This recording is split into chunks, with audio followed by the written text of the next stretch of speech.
Cardboard लिया, cardboard के ऊपर हमने एक ड्राइंग शीट रखी, ड्राइंग शीट के चारों कॉर्नर के ऊपर हमने एक पेपर पिन अटैच कर दिया। क्यों अटैच करा? ताकि आपकी ड्राइंग शीट जो है मूव ना करे। Then we place a rectangular glass slab at the middle of your drawing board. Now जैसे ही आपने एक ड्राइंग बोर्ड लिया, ड्राइंग बोर्ड के ऊपर ड्राइंग शीट रखी, उसके ऊपर आपने उसके सेंटर में एक ग्लास स्लैब रख दिया। जब आप ग्रेड 12th में जाएंगे तो इसके 3 टाइप की एक एक्टिविटी करेंगे। अभी आपने 10th में एक 1 टाइप की एक्टिविटी करनी है on a horizontal surface. Here it's your A mean air medium, and here it's your B mean glass medium, it's your 2 medium in which refraction can take place. अब क्या करा? According to your D, we can draw here a normal. यहां पे मैंने एक normal draw कर दिया और D के अक्रॉस यहां पे D रखेंगे और कुछ एंगल लेंगे। मींस D के across suppose this angle is 40 degree. मैंने डी के अक्रॉस यहां पे कुछ एंगल ले लिया और इस एंगल को नाम दिया मैंने आई, इंसिडेंट एंगल। और जहां पे कोई एंगल लिया वहां पे 2 पेपर पिन को मैंने वर्टिकली यहां पे अटैच कर दिया। तो this ray is called incident ray. इस रे को बोलेंगे आप incident ray. If incident ray strike on that surface get refracted। अब ध्यान से देखना है, ये इंसिडेंट रे कहां से जा रही है? Air medium to glass medium जा रही है। Then the refracted ray move towards the normal, it's your refracted ray. अब रिफ्रैक्टेड रे जो है वो नॉर्मल के नजदीक जा रही है। अभी हमने पीछे एक्सप्लेन करा। It's your I mean angle of incidence, angle of incidence. This ray is called refracted ray, refracted ray. Here angle made by refracted ray and normal is called R mean angle of refraction, angle of refraction. अब यहां पे ये ray strike करी है, we can draw again normal here, normal.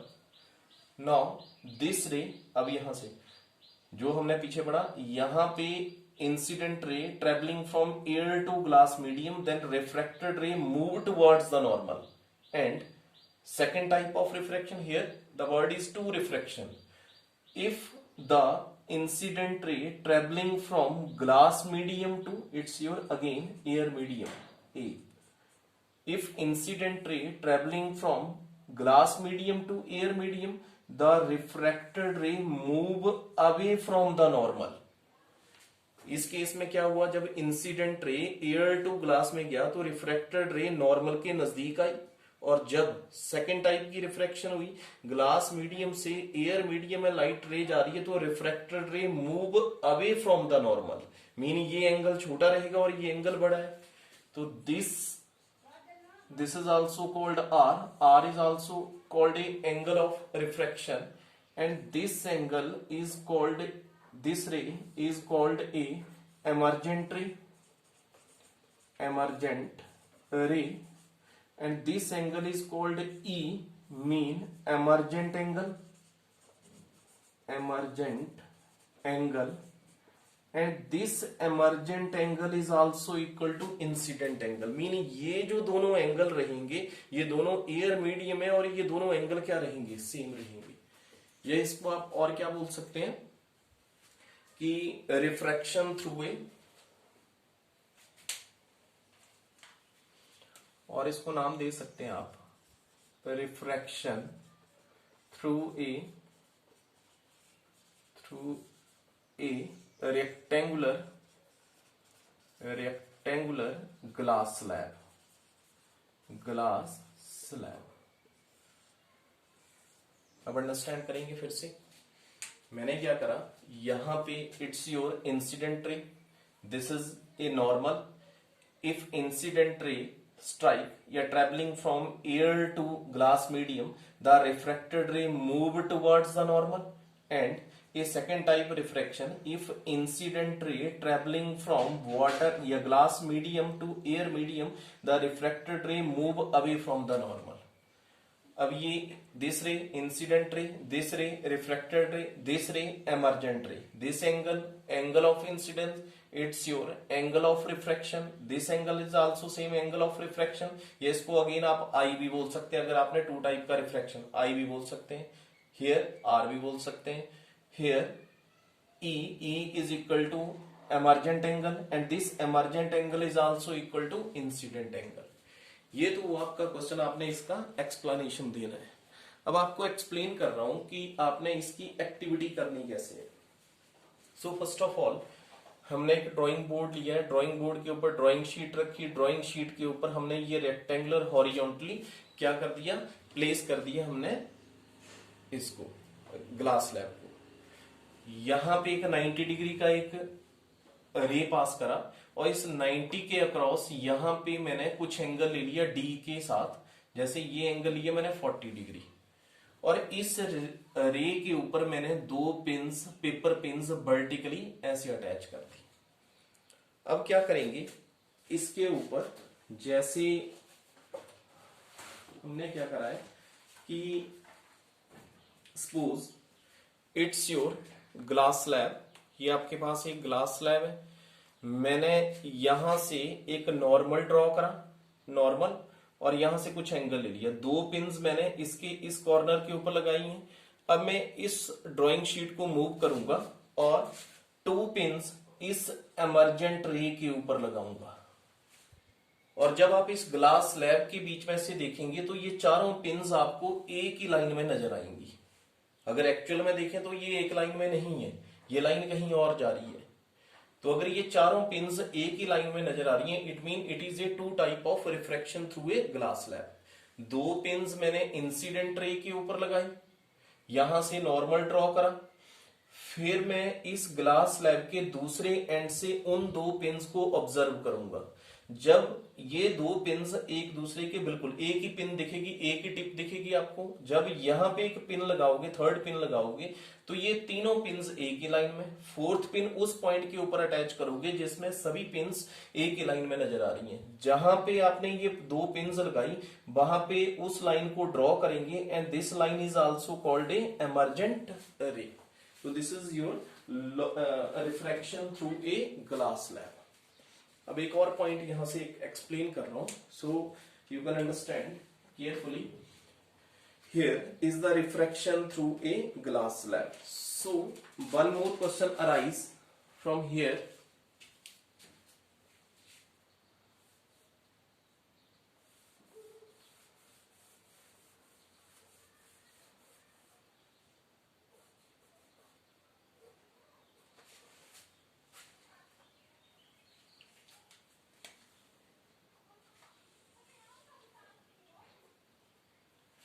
अब मैंने क्या करा, यहां से क्वेश्चन आ जाता है जिसको आप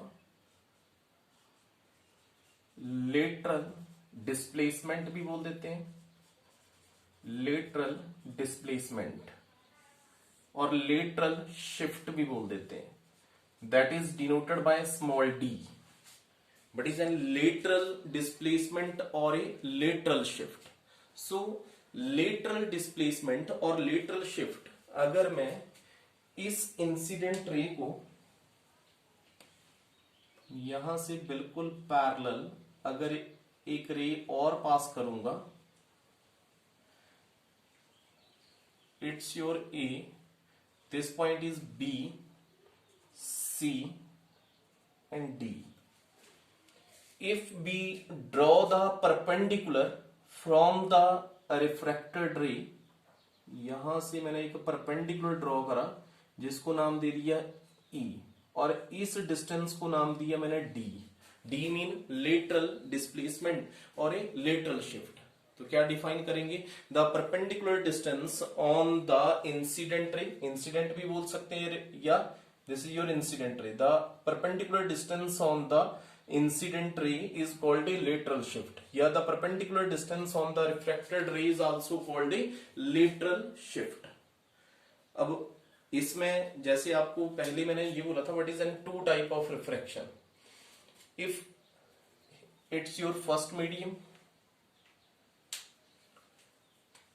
it's your first medium, it's your second medium. One time क्या हुआ, incident ray traveling from air to glass medium, it's your one type of refraction. Again here is the incident ray and this is the refracted ray. Second time this incident ray traveling from water या glass medium to air medium, it's your second type refraction. Mean this is also called I and it's also called R. Here is the two angle of incidence and two angle of refraction, mean it held a two type of refraction, that is a two refraction through a rectangular glass slab. So next your lateral shift. Lateral shift, the perpendicular distance on the incident ray is called a lateral shift. तो यहां से तो होगी definition इसका lateral shift. So lateral shift और displacement mainly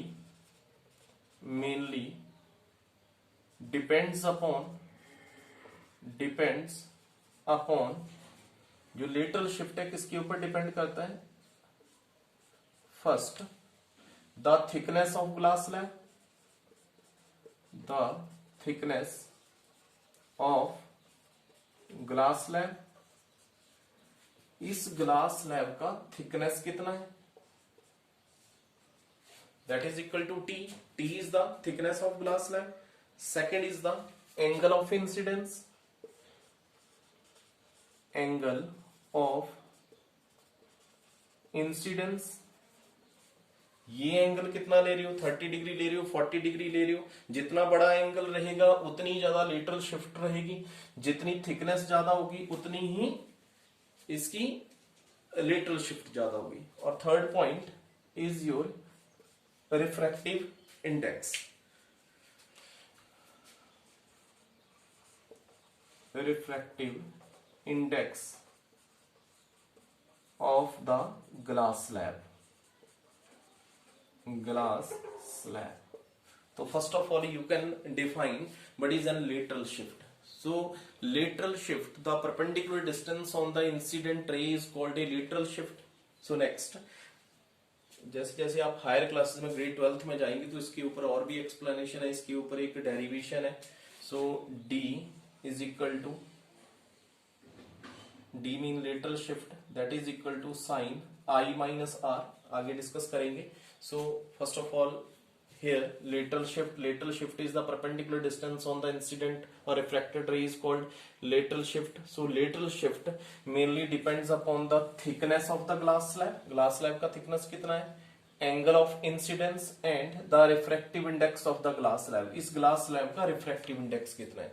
So in last topic, you know, the refractive index. So refractive index is the speed of light in vacuum to the speed of light in medium is called the refractive index. So here आगे आप बोल सकते हैं कि higher the value of these three factor, जितनी ज्यादा इन तीनों की वैल्यू ज्यादा होगी उतनी ही ज्यादा लेटरल डिस्प्लेसमेंट भी क्या रहेगी, ज्यादा.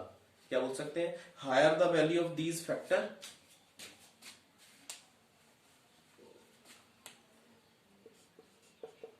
higher the value of these factor greater will be the lateral displacement. Greater will be the displacement.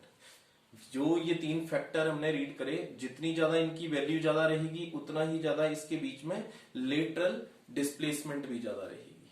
So it's your next topic, lateral displacement. The perpendicular distance on incident or refracted ray is called a lateral displacement. It depends upon a three main factor. Yeah, it is directly proportional to thickness of the glass slab, angle of incidence and the refractive index of the glass. If higher the value of these three factor, greater will be the displacement. So one more condition for no refraction. कौन सी condition है जहां पे refraction जो है नहीं होगी, refraction चलेगी नहीं?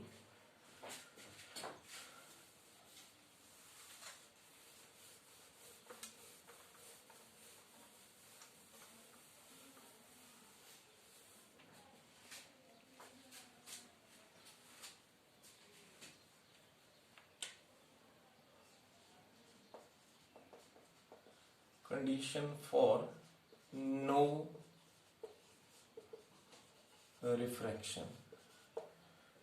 कौन सी कंडीशन है जिसमें रिफ्रैक्शन हो नहीं सकती है? Which are the condition for no refraction? So your first condition is when light is incident normally on the boundary. Two condition है इसका. There are two condition. There are two condition in which no refraction takes place. ये आपको NTSC में भी question आ सकता है कि कौन कौन सा कंडीशन है जिसमें रिफ्रैक्शन जो है पॉसिबल नहीं है. So your first condition, when light is incident, when light is incident normally on the boundary means it's your glass slab, it's your first medium, it's your second medium. If light ray strike on the glass slab normally, it's your incident ray. Incident ray जो है glass slab के ऊपर normally strike कर रहा है. A ray of light travelling from one medium to another medium, mean here angle of incidence is equal to 0. Normally जा रहा है, it mean there is no angle of incidence is 0. So we can use here it's your air medium, mean refractive index of first medium, it's your mu to refractive index of second medium. So according to Snell's law, here sin I, it is the ratio of sine of angle of incidence to the sine of angle of refraction is called a Snell's law. That is equal to mu2 upon mu1 with respect to second medium to first medium. So here we can calculate the angle of refraction. Here incident angle is equal to 0, mean sin R is equal to mu1 upon mu2 multiply by sin I.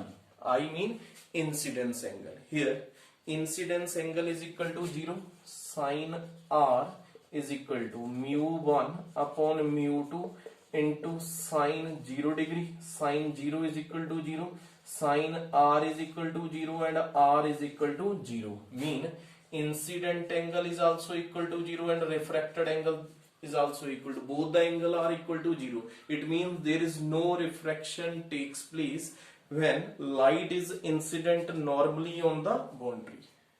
इस case में क्या होगा कि जो light normally इस glass slab के ऊपर strike कर रही है, इंसिडेंट एंगल 0 है, तो refracted angle is also equal to 0. We can solve here why refracted angle is equal to 0. It's your first condition in which no refraction takes place. Your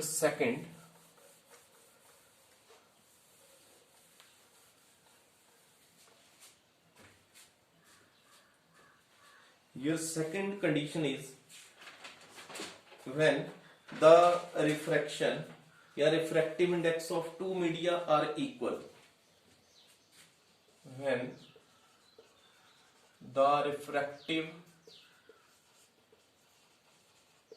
indices of two media are equal, means it's your glass slab.